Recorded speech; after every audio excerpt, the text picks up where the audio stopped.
Beowulf, adapted from a version edited by Thomas Bailey Aldrich, illustrated by Timothy Truman. Focus question: what is a hero? Words to know: barrow, coronet, fame, fate, fiend, handiwork, hilt, mead, might, moors, parish, vowed. Connections: writing. The original Beowulf is an epic poem. Write a paragraph describing the elements of an epic poem. Social studies. Beowulf was originally written in Old English. Create a poster showing when and where Old English was spoken. Look up the Old English words for king, dragon, boat, and fiend, and include them in your poster. Old King Hrothgar built a golden hall. There the king sat on his throne. A hand of brave warriors gathered around him, all living together in peace and joy. But there came a wicked monster, Grendel, out of the wilds. He snuck across the moors in the thick darkness and entered the hall. There, Grendel saw the warriors sleeping after battle. The monster seized 30 of them in their sleep. He gave yells of joy and fled across the moors to reach his home with his prey. When the remaining warriors awoke, they raised a great cry of sorrow. The old king sat speechless with grief. None could do battle with the monster, for he was too strong. For 12 long years, Grendel warred against Hrothgar. He prowled round about the hall and lay in wait for the king's men on the misty moors. Now there lived in a far-off land a young warrior called Beowulf, who had the strength of 30 men. He heard of the wicked deeds of Grendel and the sorrow of the good king Hrothgar. So he had a strong ship made ready and with 14 friends set sail. They took a ship across the swelling ocean to help Hrothgar in his need. When they reached the Golden Hall, the king welcomed them. Beowulf said, "I have come to fight against Grendel. Hand to hand I will fight the foe, and death shall come to whomever God wills." Hrothgar loved the youth for his noble words and invited Beowulf and his men to feast. The queen brought jeweled cup of mead to the king and to Beowulf. Beowulf vowed that he would conquer the enemy or die. When night came, the king commanded Beowulf to guard the hall. Then Beowulf took off his armor and lay down to rest there. Through the dim night, Grendel came. All slept in the darkness, all but one. Grendel opened the door to the Golden Hall. He seized a sleeping warrior and in a moment had crunched his bones. Then he stretched out his hand to seize Beowulf on his bed. Beowulf quickly grabbed his arm and wrestled the fiend with all his might. Grendel had never felt such a grip. He wanted to run away, but could not. Grendel raged about while Beowulf held him. He crashed and smashed all around the hall. Beowulf's men seized their weapons to hack Grendel on every side, but no blade could touch him. While still Beowulf held him by the arm. Grendel's shoulder split apart, and he fled, wounded to death. He left his hand, arm, and shoulder in Beowulf's grasp. He sped away over the moors into the darkness, leaving Beowulf the victor. In the morning, King Hrothgar came to the hall. He said, "This lad, through God's might, has done the deed that we, with all our wisdom, could not do. You are now like a son to me. Beowulf, you shall want for nothing in this world, and your fame shall live forever." The hall was repaired, and a merry feast was held. The king gave many gifts to Beowulf, but the greatest of all was an old and famous sword. To each of Beowulf's men he gave rich gifts. The queen also gave Beowulf gifts of gold. Great was the joy of all till evening came. Beowulf, like the king, had his own room that night to sleep in. The warriors lay down in the hall, their armor and weapons close at hand. Each slept ready to do battle for his lord. So they sank to rest, little dreaming what deep sorrow was to fall on them. Grendel the monster was dead, but Grendel's mother still lived. Furious at the death of her son, she crept to the great hall and made her way in. She grabbed a nobleman, the king's dearest friend, and crushed him in his sleep. The warriors leaped up, swords in hand, but Grendel's mother escaped. The old king felt bitter grief when he heard that his closest friend was slain. He sent for Beowulf. "We have fresh grief this morning," said the sad king. "Another monster has come to avenge Grendel's death. She lives in a fearful spot, a land of bogs and windy cliffs. A waterfall plunges into the blackness below, and twisted trees with gnarled roots overhang it. You are our only hope, Beowulf. Will you enter this horrible place?" Beowulf answered quickly, "Fear not. Let us track the monster. Each of us must look for death, and he who has the chance should do mighty deeds before it comes. I promise you Grendel's mother shall not escape me." The king sprang up gladly, and Beowulf and his friends set out. They passed stony banks and narrow gullies. Suddenly they saw a clump of gloomy trees overhanging a dreary pool. A shudder ran through them, for the pool was blood red. Beowulf made himself ready for the fight. He covered his body with armor. His sword was a wonderful treasure with an edge of iron. It had never failed anyone who had needed it in battle. "Be like a father to my men. If I perish," said Beowulf to Hrothgar, "send the rich gifts you have given me to my king. Either I will win fame, or death shall take me." He plunged headfirst into the pool.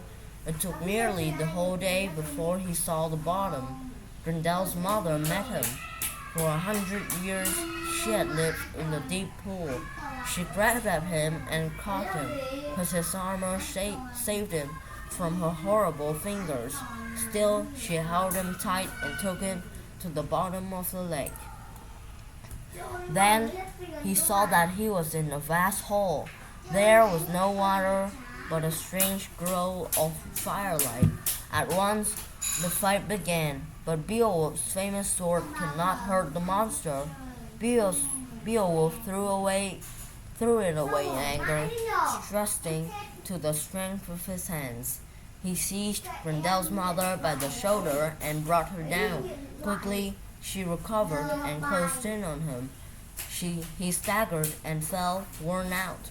She pinned him and drew a knife to take his life, but his armor turned the point. He stood up again and saw hanging on the wall a huge sword, the handiwork of giants. He seized it and swung it with all his might so that the monster gave up her life.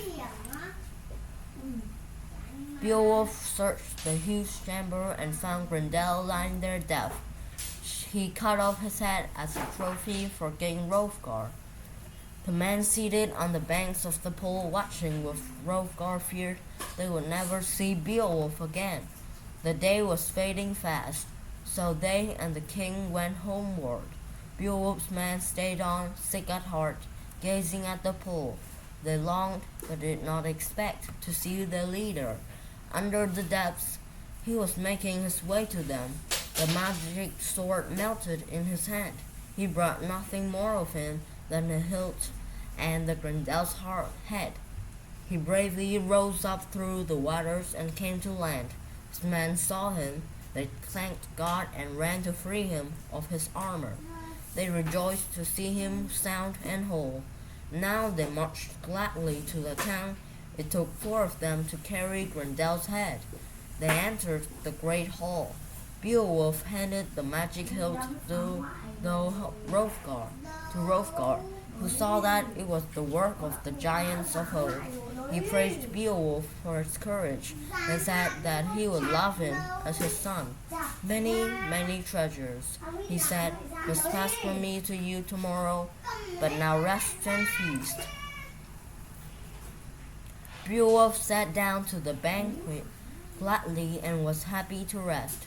When day dawned, he said farewell to the king with noble words, promising to help him in time of need. So Beowulf returned home, having done mighty deeds and gained great honor. In due time, Beowulf himself became king and ruled his land well for 50 years. Then trouble came. A servant, fleeing his master's harsh and unfair treatment, stumbled by an evil chance into the den of the dragon. He carried off a golden cup, part of the dragon's treasure. The dragon had been sleeping, and now he awoke. He noticed the cup was missing. He could smell the man who had stolen his treasure. When the sun sank, the dragon took flight, burning all the cheerful homes of men. His rage was felt far and wide. Before dawn, he flew back again to his dark home. Now Beowulf heard that his own home had been burnt to the ground. It was a great grief to him. His chest heaved with anger. He meant to rid his country of the dragon and to fight it single-handedly. He had killed both Grendel and his mother by himself when he was young. He would have thought it shameful to seek the dragon with a large band. Beowulf ordered his men to wait for him on the mountainside. They were to see which of the two would come alive out of the fight. Beowulf went to the entrance of the dragon's den. He gave a great shout, and the dragon answered with a blast of flame. Beowulf, with sword drawn, raised his shield when the burning dragon charged him. The shield barely saved him. He swung his sword at the horrible monster, but its edge did not bite. Sparks flew around him on every side. He saw that the end of his days had come. His men crept away to the woods to save their lives. One only, Witlaf by name, ran through the smoke and flame to help his lord. The dragon came on in fury. In a moment, the flames destroyed Witlaf's shield. He stepped behind Beowulf's head as his own fell in ashes around him. The king remembered his strength of old. He swung his sword with such force that it stuck on the monster's head, while splinters flew all around. Now, for the third time, the dragon rushed upon him. This time, it seized him by the neck with his fangs. Wiglaf, with no thought for himself, rushed forwards, though he was scorched with the flames. He struck the dragon lower down than Beowulf had done. His sword entered the dragon's body, and the fire began to cease. The king, recovering his senses, drew his knife and ended the monster's life.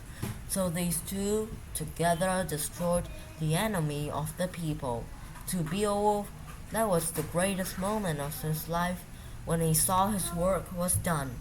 The wound that the dragon gave him began to burn and swell, for poison had entered it.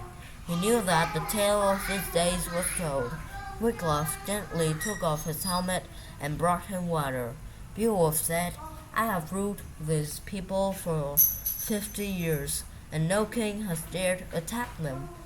I have ruled with justice, and no friend has lost his life through me. Though I am sick with deadly wounds, I have comfort in this. Now go quickly, Wiglaf. Show me the treasure that I have won for my people, so that I may die in peace. Wiglaf quickly entered the dragon's den. On every side he saw gold, jewels, vases, helmets, and bracelets. Overhead was a marvelous golden banner, gleaming with light. Wiglaf brought treasures to Beowulf and laid them on the ground. I thank God, said the dying king, that I have won this treasure for my people. Now they will have all that they need, but I cannot be here any longer. Tell my men to bury my ashes in a high mount on the headland overlooking the sea. In times to come, men shall call it Beowulf's Barrow. It shall guide sailors over the stormy seas. The brave king took from his neck his golden collar and removed his helmet and his coronet. He gave them to his true warrior, Wiglaf. Fate has swept all my family away, said he, and now I must follow them. That was his last word as his soul left his body to join the company of the just. Glossary. Barrow, noun. A small hill or mound of earth, often placed over a grave. Coronet, a simple or small crown. Fame, the state of being well known or often talked about. Fate, noun. An outcome or series of events in one's life that is beyond one's control. Fiend, an evil person, spirit, or monster. Handiwork, noun. Something made or done by hand. Craftsmanship. Hilt, the handle of sword, dagger, or other weapon.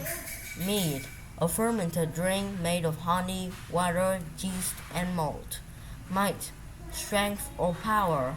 Moors, areas of open land that cannot be used for farming, areas of land that are wet and covered in coarse grasses. Perish, to die, especially in a sudden, violent, or unexpected way. Vowed, promised.